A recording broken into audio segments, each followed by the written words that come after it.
Howdy, this is Jim Rutt, and this is The Jim Rutt Show.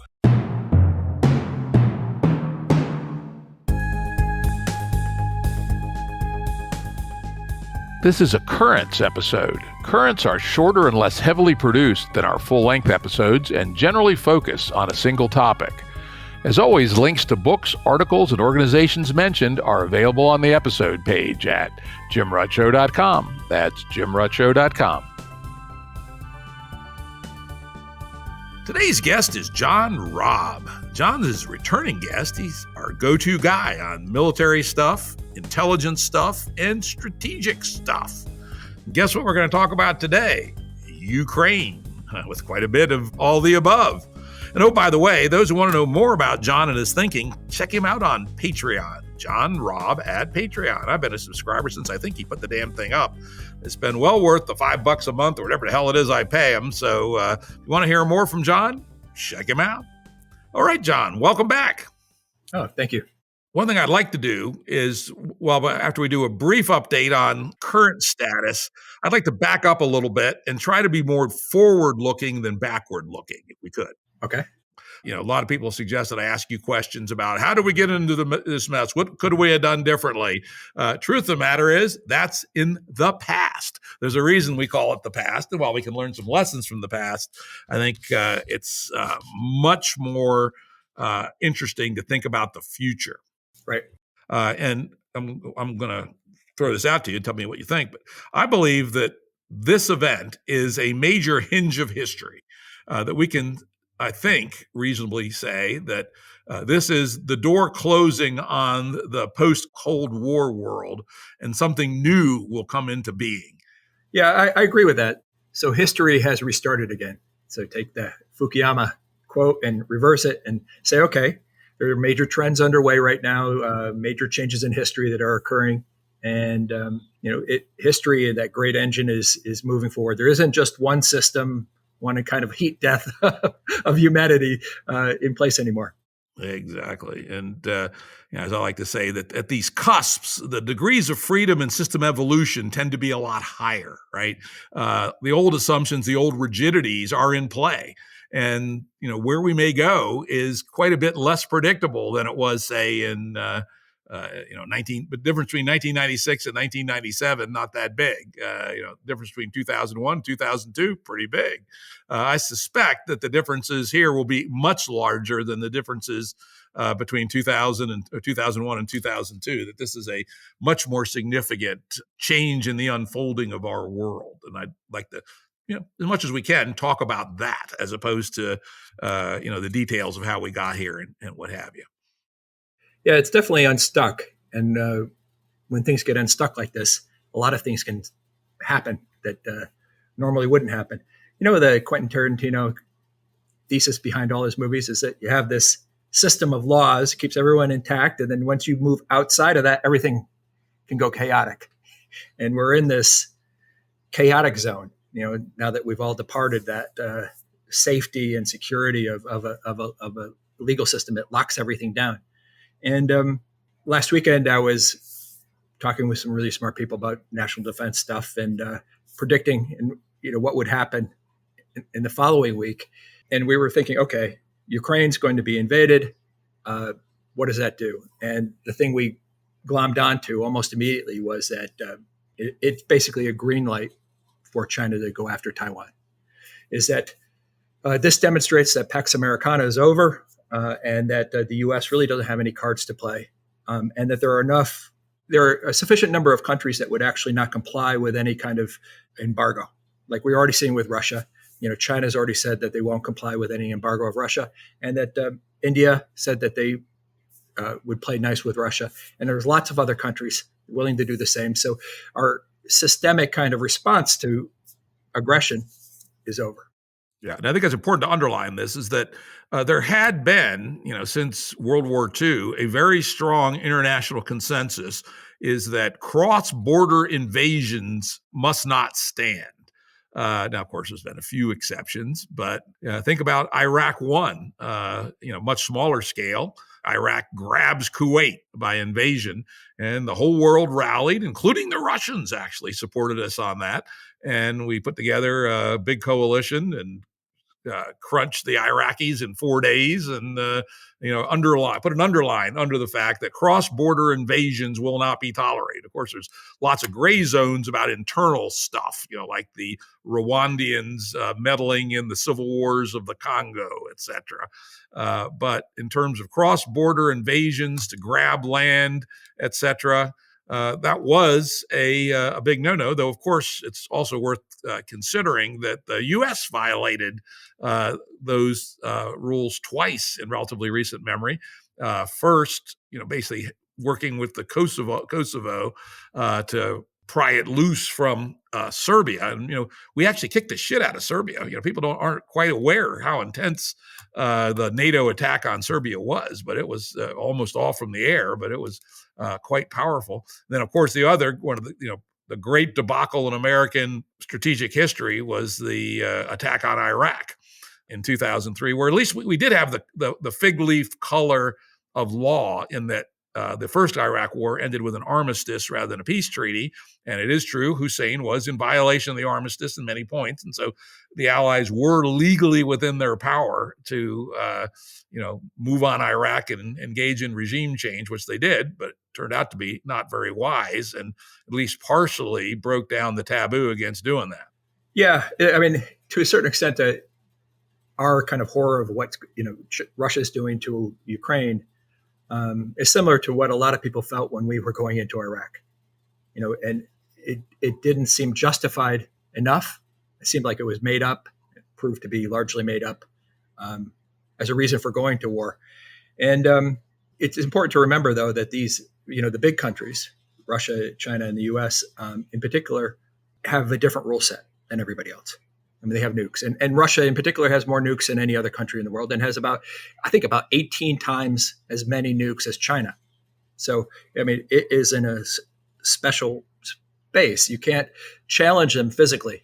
There's not any rational reason anyone would want to put U.S. and Russian troops in conventional engagement. I mean, it would be too much of a worry that would trigger a nuclear confrontation.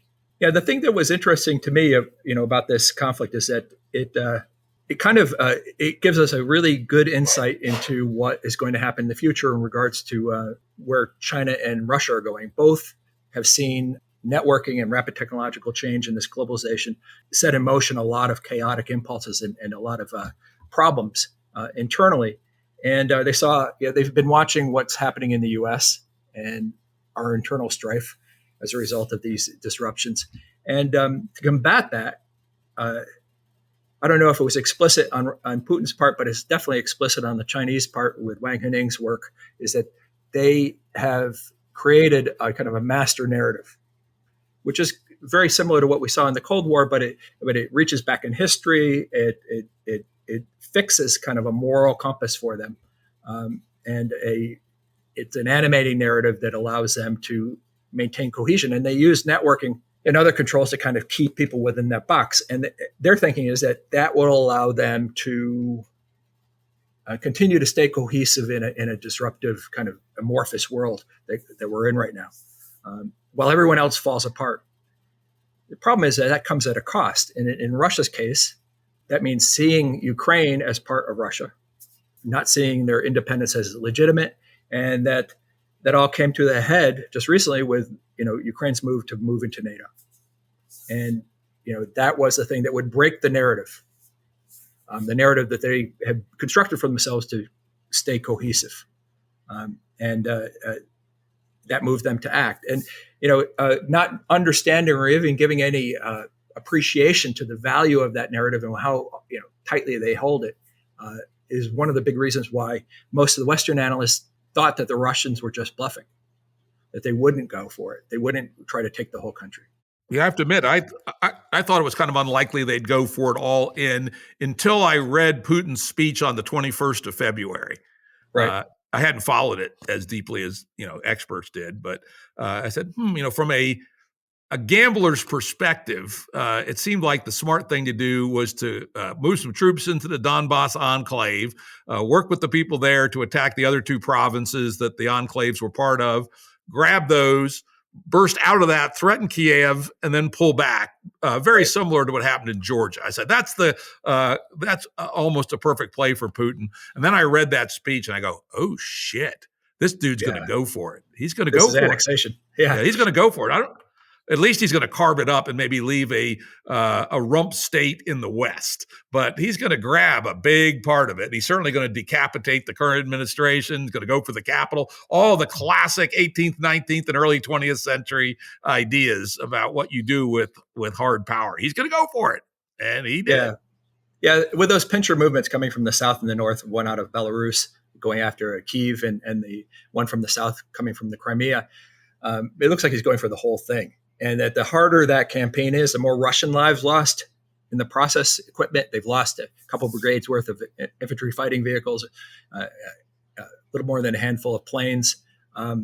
That makes it harder for him to just create a puppet state, which had failed before, or even carve off the other regions. I think the harder it is, the more likely he is to just completely annex it. Yeah, that makes sense. So let's take a pause there. And though we said we're not going to focus on the past or too much on the present, maybe let's take a little update on what you see going on right now and the short-term unfolding of the campaign. Well, I think the timing of the actual operation was opportunistic. Putin did the buildup, and he worked the Western media. He worked perceptions.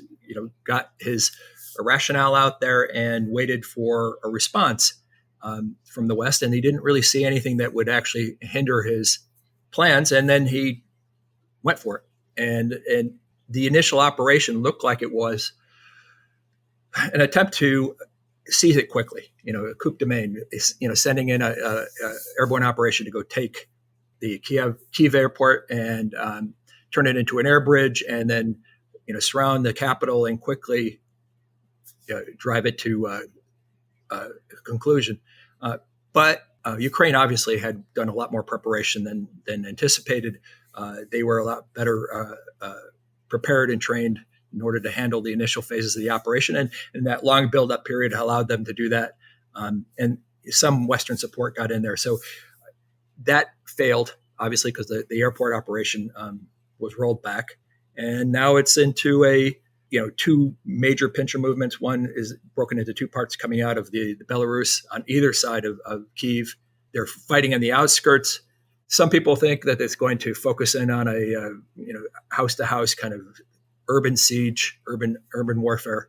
That probably was more of a World War II kind of viewpoint on things. I think now in the modern environment that the number of people and the rate at which we chew through supplies and how little is actually produced inside of cities makes these cities extremely vulnerable to being cut off. It's like packing a fortress full of people, wall to wall, and then expecting it to withstand any length of siege. It just won't happen. It's not stocked. It doesn't have weeks and weeks and weeks of material to burn through. So my guess is that they'll encircle it. If they're any good, they'll encircle it and then wait for the surrender. And possibly send special forces in to try to capture the leadership cadre. Yeah, and if they push in anticipating everything, that the whole thing will fall apart, they could be surprised, but they may not be. The flight and the number of people leaving is a good indicator today. After all the bellicose rhetoric of yesterday, is a good indicator that a lot of the morale is deteriorating and the country is falling apart to a large degree. So, my worry also is that if the Russians do get bogged down in a couple of their pincher movements coming mostly from the far eastern part of the country, is that they'll use a lot of firepower to unstick them, meaning that they'll start flattening things. That's the Russian way. They just flatten towns, flatten areas in order to wipe out the opposition to allow the column to continue forward. That'll drive up casualties. it can get very, very brutal. And also, there's also people who have confirmed this is that they're Chechen troops who are acting as counterinsurgent forces, operating in behind the Russian lines as they move forward. So basically, those guys are built for brutality and putting things down. So this could end up being a very brutal put down. But I think the thinking on this is that it's going to be a decisive put down. There's no holds barred. They want the country. There's nothing going to stop them from doing that. Yeah, it looks like it. It looks, unless a miracle occurs. Look at the correlation of forces and the very good job from a tactical perspective that the Russians did by fully surrounding Ukraine, force them to disperse their resources. And yes, they seem like they're doing a surprisingly good job of stopping the thrust from the east. But unfortunately, all you have to do is allow a breakthrough from one direction, and you're cooked in this kind of maneuver warfare. And it appears that actually two directions aren't being defended very well. One is out of Crimea up, and more significantly, the two thrusts down from the north. I don't see any sign that Russia won't be able to encircle Kyiv here within the next 48 hours, probably at the latest. Yeah, the thinking on the forces coming in from the east is that they're holding forces. So what you do is you advance across a broad front, and you hold those forces that are opposing them in place so they can't be repositioned. And as you start to encircle them, they start to panic. They don't get the communications from the command staff anymore. They don't get the supplies they need because they're burning through it at a rapid rate. And all of a sudden, they just break and run. But they're far from being encircled yet. It's on that way, but it looks like the Russians are focused mostly on encircling the big cities and then seeing if they can just force a full capitulation. Yeah, that's interesting. And I was looking at history. What are some potential tactics and strategies of the Ukrainians? One that kind of comes up. You look at the map. Is could the Ukrainians fall back to the west? Right, fall back and essentially have a much shorter line, not subject to intrusion from the flanks. And defend the western third of the country for a while they spin up an insurgency in the rest of the country. I don't see any sign of that happening. Now, of course, to do something like that, you had to pre-position logistics support, ammunition, etc. And if they weren't prepared to do that, there's no ability to really do that on the fly. Yeah, I mean, I think the bulk of their forces are clearly in the east. East of the Dnieper, and they're going to be stuck there, and they're not going to be able to withdraw them. And most of the roads to the west are clogged with people fleeing, trying to get to the west. I mean, if you're Ukrainian and you had the foresight to leave last week and get to the United States, that's the moment you can just say, okay, I want to become a refugee, and then you get the green card forever. Because as long as as the country is under Russian control, you get that green card. I think that's a dominant strategy. I think that same strategy should be used by anyone who see the similar motions in play for Taiwan. Take a trip, get to the United States, refugee status, stay forever, green card. Yeah, though I do suspect that while this will embolden China, China probably won't move on Taiwan in the short term. And I think the reason is that Russia may well be at its peak relative to power to Europe right now. They've just finished a major modernization and redevelopment of their military doctrines, et cetera. They're quite capable. Their population's only just beginning to decline. Oil and gas are still producing a lot of money. But the correlation of forces in the years ahead don't look so good. Russia's population will be dropping rapidly. Oil and gas may become less significant economically. And maybe finally Europe is waking up to the danger here and will start to rearm. So Russia was under time pressure. This was near the optimal time to do this.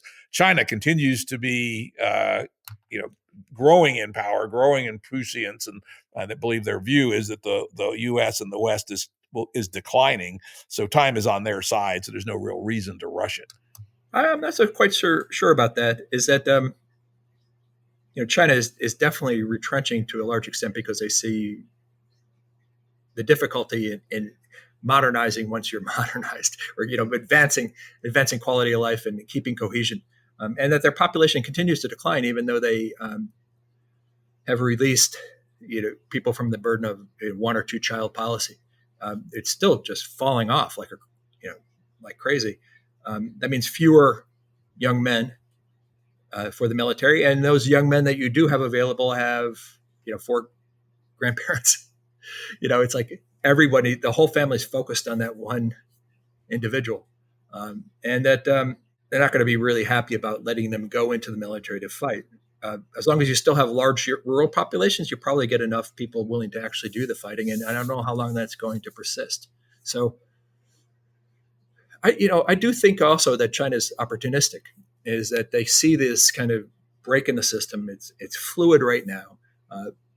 That any kind of pressure that they put on Russia will diminish from any pressure they can put on China, and that if they take Taiwan, and both, there's this kind of fascist kind of biology metaphor that both of them are using, is that both Russia and China are using, is that you want to accumulate all the pieces of your body that were lost and become a cohesive whole, and any piece that's not functioning correctly, you reform it and bring it back into cultural alignment, like they're doing with the Muslims and the Uyghurs, forcing them to renounce Islam, and then you're doing with Hong Kong, forcing them into the kind of cultural framework, and then now with Taiwan, it will do the same. And the big trump card they have in that is if they take Taiwan, then they have Taiwan Semiconductor, and they say, basically to the West, if you help Taiwan or impede this operation, that will impede the time to get Taiwan Semiconductor back in producing, because they produce half of all the world's chips, 80% of the world's advanced chips.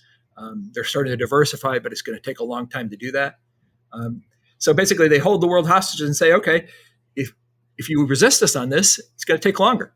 Yeah. Oh, by the way, those semiconductor plants are sitting ducks for ballistic missiles, right?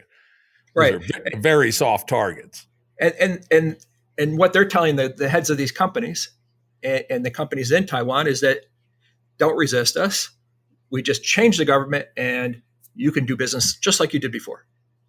100%. Of course, you'll it's be not back true, in production. But... Yeah, I know. A couple of years later, those guys disappear, obviously, but but that's the line initially, is that your families can still control the companies that you currently own. It'll be interesting to see if that soft network warfare is sufficient to break the will of the Taiwanese. But let's go back to Ukraine here now. So, and back to the evolution of this conflict. So, are you comfortable with the assumption that probably Russians win a decisive victory here in less than 2 weeks, probably, and are able to establish a puppet government at a minimum, perhaps annex parts of it, et cetera. Does that seem like a reasonable scenario to you? Yeah, I think so. It was certainly more costly on the first day. It's also teething pains for them to operate the kind of big military operation that they're running here. Yeah, the inevitable frictions of war, Clausewitz, right?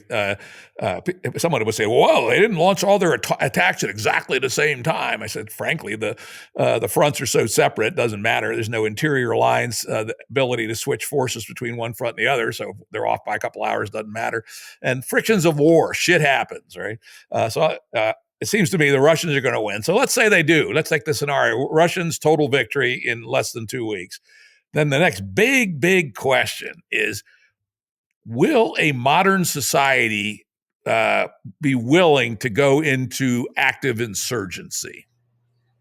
Yeah, I think that's tough. And one of the things I'm working through, and Jordan Hall was working through the same thing, and I've been doing it for years on this whole idea of kind of the virtuals and the physicals was the most current framework of that. I have all these network tribes that I've kind of been defining, is that the virtuals tend not to be willing to fight physically.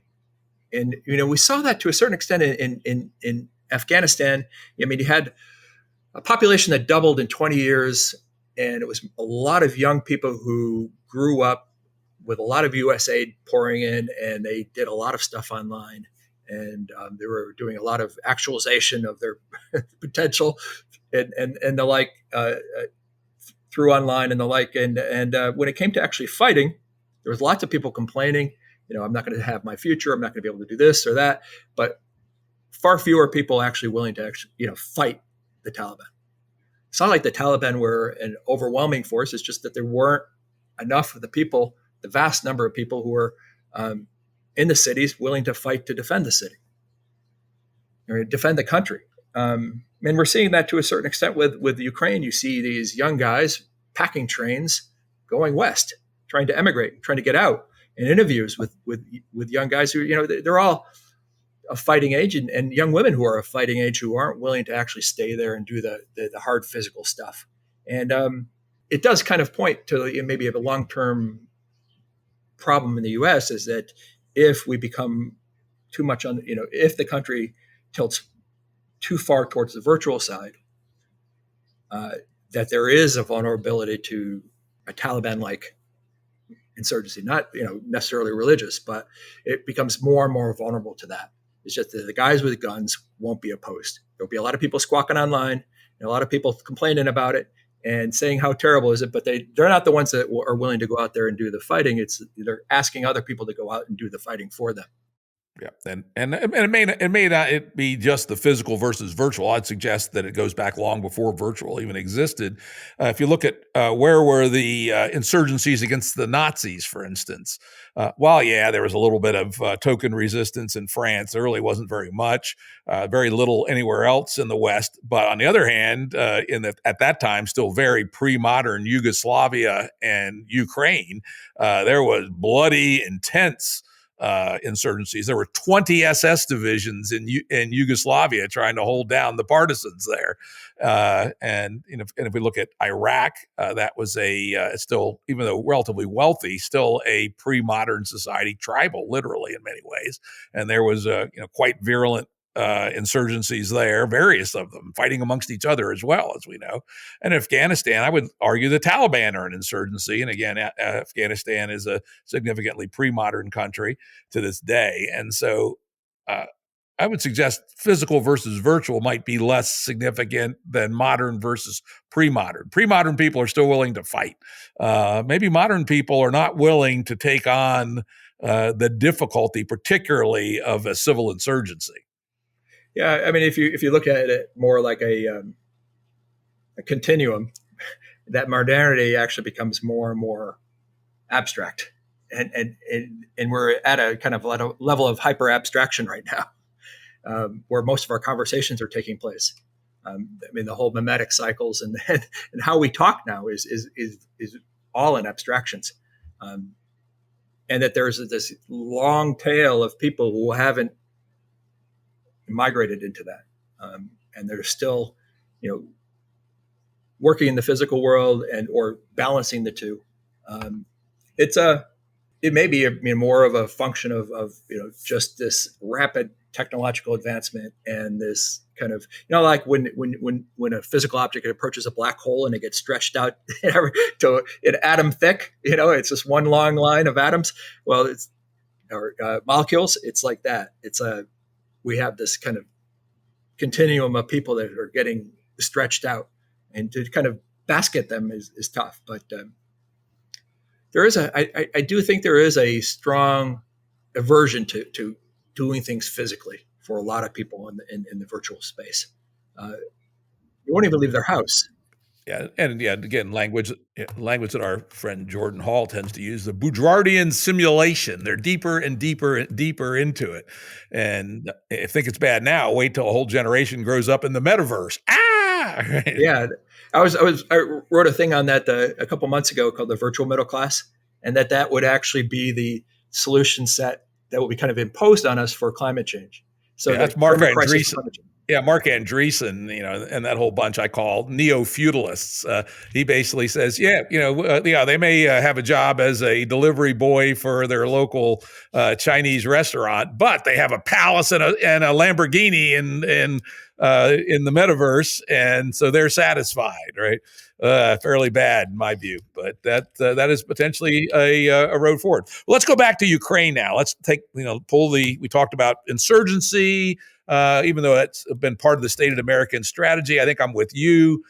it's going to be hard for modern people to take the step and engage in a real insurgency, where, especially like you point out, Chechens enforcing the local order. They're going to take you out and pull your fingernails out, and skin your wife alive in front of you, and things like that.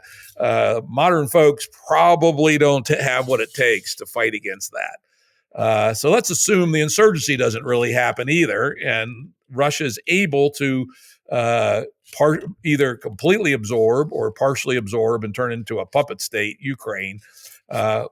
What happens next? Well, then they'll focus on what they have to acquire next. Belarus, probably more on a peaceful side, a kind of peaceful acquisition. I'm not sure they're going to actually touch any of the stands. Those are kind of low value, and they're not, from the long historical perspective, part of Russia. Maybe Kazakhstan because of the oil. They had their opportunity.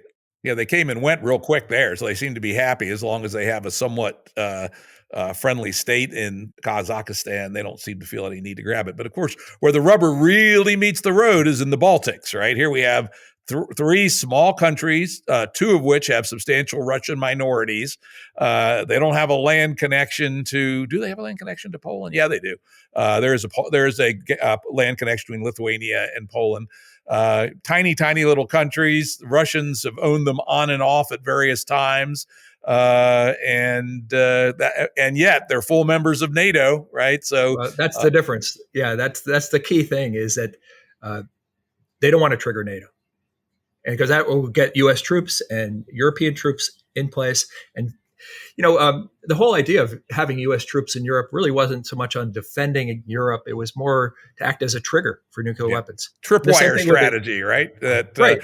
If they came over and launched into with our 50,000 or 100,000 troops in Europe, we have to do something. And while we may be slow to arouse our anger, you really don't want to piss the U.S. off for a long-term conventional war, because we're pretty good at that. Right. If you lose enough troops, or you lose that carrier battle group that's defending, or in the Taiwan Straits, that should be sufficient to be a trigger to initiate the use of nuclear weapons, maybe at a tactical level, but that would then spiral out of control and cause everything to blow up. Or alternatively, we gear up to World War II level and just fight a fucking conventional war and eventually grind them down. Yeah, I just don't. Everyone would, I think, rightly so, has been too scared to actually go down that road. Is that we've kind of convinced ourselves, in order to justify the spending on conventional weapons that we do spend, that could be potentially a scenario. But I'm with Ike. If we followed Ike's strategy, we would have saved probably $20 trillion over the years on defense spending. Is that if you go towards a conventional conflict between superpowers that have nuclear weapons, it's a no-win. The chances of blowing up the planet and losing everything is too high, and both sides know that. That's speaking well of humanity, and that we've stayed away from it in the past. So, I don't see U.S. troops engaging. I do think, though, that the Russians will drive hot insurgencies, potentially. A lot of little green men in the Baltics. But I don't think that's actually going to avail them of much. Hot invasion, no. Okay, so let's say I agree with you. Clearly, the soft absorption of Belarus has been going on for a long while, right? They actually have a treaty which has a soft union, and with Putin having bailed out the Belarusian dictator just last year, leverage has increased. Now, guess what? A bunch of Russian troops are there now too, which actually is new. There weren't any Russian troops there till recently. So let's assume they assume Belarus and Ukraine either directly or through as puppet status. And now we have a Russian frontier, effective frontier with NATO all the way from the Black Sea, on up. Then what happens? I've seen some conversation online that the Finns are now seriously considering applying for NATO membership. And Sweden, at least there's the beginnings of a conversation that Sweden may feel that the time is right to apply for NATO membership, both of which have, Finland's case, it was kind of enforced neutrality as a winking and nodding deal with the Russians. The Russians would leave them alone during the Cold War in return for relatively subservient neutrality. But seems reasonable that with the world divided again to a new equivalent of a Cold War, something not the same as, but something analogous to, it might make sense for Finland in particular to flip and become formally aligned with the West. Yeah, agree. There's since both countries, both Russia and China, are all completely run by absolute dictators, people who have big egos, and Putin certainly has a massive ego. He's purportedly the richest man in the world, given his ownership of Russian interests. Maybe less so today, but he was just recently, and that that achievement mindset, the hyper achievement mindset. Sometimes it's like, okay, I check off that I've become so wealthy. Now I'm going to restore Russia to its historical borders, and that's a legacy issue. And I see Z to a certain extent, kind of pushing in that direction. That I'm going to restore the historical borders of the Chinese people. Is that there is a kind of a legacy achievement drive. I'm going to die, and when I die, I want to have the guy who is credited with restoring Russia and restoring. That was when I read Putin's speech of the 21st of February. I said, "Fuck!" Right? He really, and the speech was actually very well written. I mean, I couldn't imagine a recent U.S. president, certainly not the current incumbent, even reading such a speech and getting to the end, because it was quite detailed, quite analytical, and it laid out a theory of all the harms that have been done to Russia, all the way the hell back, and all of our triumphs, all of our wonderfulness. And he's going to add himself to the canon of Ivan the Terrible, Peter the Great, and Catherine the Great. It'll be Vladimir the Great. There's a huge component of ego in this, is that you're comparing yourself to historical figures. You have a historical narrative, and that you want to achieve that. You want to, how do you transcend time? Is you become a historical figure, and rather than just asterisk, oh, here's a president, right? It's like, well, here's okay, so now let's take the next step, right? There was another guy like this, good old Adolf, right, who initially was talking about reunifying the Reich, but guess what? It got out of control. This is the producer speaking. In this last short stretch of the episode, Jim ran into some audio issues and had to switch to a different microphone. The quality will be a bit lower. So let me rewind to right where we were, which was, okay, we're a year or two from now. Russia has won in Ukraine, probably per our best guess. No major insurgency, no highly kinetic hot insurgency is underway. They've absorbed Belarus either directly or in a very strong puppet fashion. Let's say Finland has joined NATO, maybe Sweden too. Probably NATO's woken up. But anyway, where are we? What's the world look like once we're at that point? Well, we'll have Russia running probably insurgencies into the Baltics, but I don't see them as critical to kind of restoring kind of this Russian heritage, and that we're going to see China and Russia. That I do think that China will go after the Taiwan. So it's the combination of the two would be kind of China and Russia as a bulwark against U.S. power in Pax Americana. I mean, keep it shattered, and that's going to have repercussions in terms of the U.S.'s ability to cut agreements and get things done around the world. Now, what do you think about the reaction from our allies? Will this change of events produce more coherence within NATO or less? I mean, to a certain extent, but at the end of the day, they're still relying on Russia for energy, and Ukraine has foodstuffs and other things that they supply them and minerals. So I'm not if this ends quickly, within a year or two, the appetite for sanctions and continued hostility with Russia is going to diminish. There'll be all sorts of carve-outs for different industries. I mean, Belgium was even trying to get initial carve-out for diamond trading with Russia. I mean, everyone's going to want carve-outs. And with the big guys outside of that treaty or outside of that kind of sanctions regime, China and India in particular. I don't see it holding over the long term. I mean, the U.S. might be the only one left holding it together, and it'll be back to business as usual.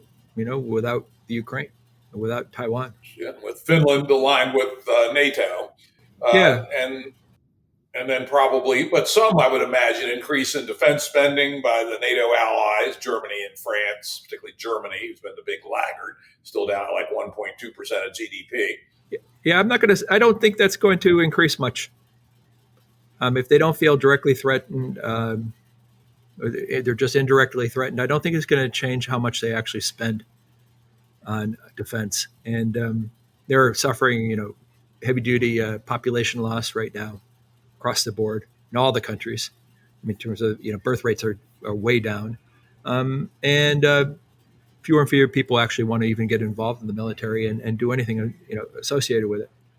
And so they have other priorities. I mean, they're like running into the same problems everybody else is running into in terms of it's hard to maintain cohesion in the face of this kind of network chaos that everyone's facing. I do think that Russia and China, as they start to fully develop and they take over those near territories, their ambitions will change, and they'll start to focus more on influencing and abroad and extending their influence. And it will be, a pretty aggressive posture. So that would start to look more like a real Cold War, where it was essentially ideological, not just national interest. Yeah, I mean, will it get back to spheres of influence we had, prior to the Cold War, like the great powers kind of spheres of influence? Will that be carved out? Will that be kind of institutionalized? I don't know. But they're going to focus more on becoming more dictatorial in terms of how they treat their internal populations in order to kind of lock down dissent and stop it from causing them the kind of chaos they're seeing here. And I don't see the U.S. getting more stable over time. So, 4 or 5 years, we could become even more unstable as a result of divisions and internal fights. So, I don't know if, I don't see any kind of attractor inside the United States that brings people together and gets us to act as a more cohesive unit. So, if Xi and Putin both see us as a power in decline, that decline, and if they're right, that decline will continue in the next 4 or 5 years. And I don't really have anything I can say to gainsay them or to kind of contradict them on that. And so that over the, say, 5-year time horizon, China and Russia will both be flexing their muscles, probing where they can, grabbing what they can, building more oppressive even regimes internally, something like that. Right. Their thinking is that to the cohesive go the spoils, right? So if they can maintain their cohesion, they can continue to increase their influence and their economic and military might. And that if the U.S. continues to lose cohesion, it's going to find itself more and more absorbed in internal conflicts to the exclusion of all else. And you're already seeing the kind of DoD shift to internal counterinsurgency and different the focus on extremist terror and the like. And even though the numbers like from the ADL and the who certainly not biased in this regard show that domestic extremist killings are down below where they were in 2013. So I mean they're at the lowest level in at least our recent history. Yet there's this ramp up to go after what they consider domestic extremists, and that the domestic extremists are now, if the Canadian trucker example plays out, is that they're focusing more on the systems disruption, which hurts the kind of networked, connected economy and people who are relying on those deliveries to maintain their isolated existence going. Makes them very vulnerable, and they're very vulnerable to that, and that can cause lots of disruptions and chaos in the future. So if they keep on moving towards systems disruption, that's a bad sign. What about now? China has institutionalized its tyranny, though with Xi, the institutionalization is turning more towards one-person power. But Russia, the tyranny is not really well institutionalized. It's around a cult of personality and a group of self-serving oligarchs, etc. What do you see as the trajectory for Russia going forward?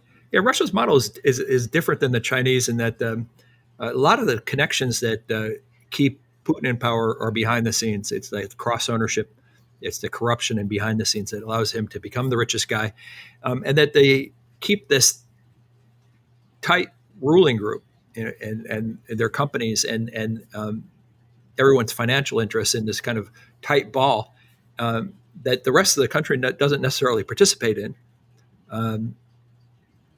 That's their basis for continuing the rule. They're the biggest piece in, biggest cohesive piece inside the country, and that they focus most of their efforts instead of locking everyone down to a very specific way of viewing the world, like China is doing.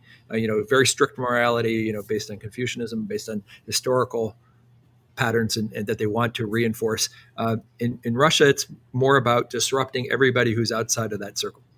So you'll have protests, but then you'll have counter protests, and then you'll try to fork those existing protests, and you'll try to create that kind of chaos even inside the country to prevent anyone else from successfully challenging you. It's a different kind of model. I guess that maybe reflects more kind of the Russian historical progression. But it's using networking in a different way in terms of how they rule. Okay, well, so it sounds like you don't sound too optimistic about the correlation of forces over the short to medium term. Yeah, I mean, I see some countries being vulnerable who are in the crosshairs right now. Big question is whether or not this will be a green light for foreign adventures by Russia and China. And I don't see that in the short term, though. It could be something that we'll see more often if the U.S. continues to prove impotent in the face of this kind of new muscular kind of stance on China and Russia's part. So maybe resource grabs. I don't know if it would be in the Middle East or maybe in Africa, but that could be in the 5 to 10 year horizon. Alrighty, John. Well, I think we're going to wrap it there. Good tour of the horizon of what's going on in Ukraine today in the short term, what may happen in the medium term, what that may mean in terms of a new boundary, essentially, between Russia and NATO, but probably no nuclear war. I guess that's something to be said for it, at least. Yeah, I think people still are acting in a restrained fashion, with enough restraint to kind of avoid that. There's still a lot of people out there that don't understand the basics of operating within a nuclear constraint. They talk about conventional war and adventures that shouldn't happen because they could serve as triggers for nuclear war. All right, well, wrap it there. I'd like to thank you for your astute analysis, as always. All right, thanks, Jim. Audio production and editing by Andrew Blevins Productions. Music by Tom Muller at modernspacemusic.com.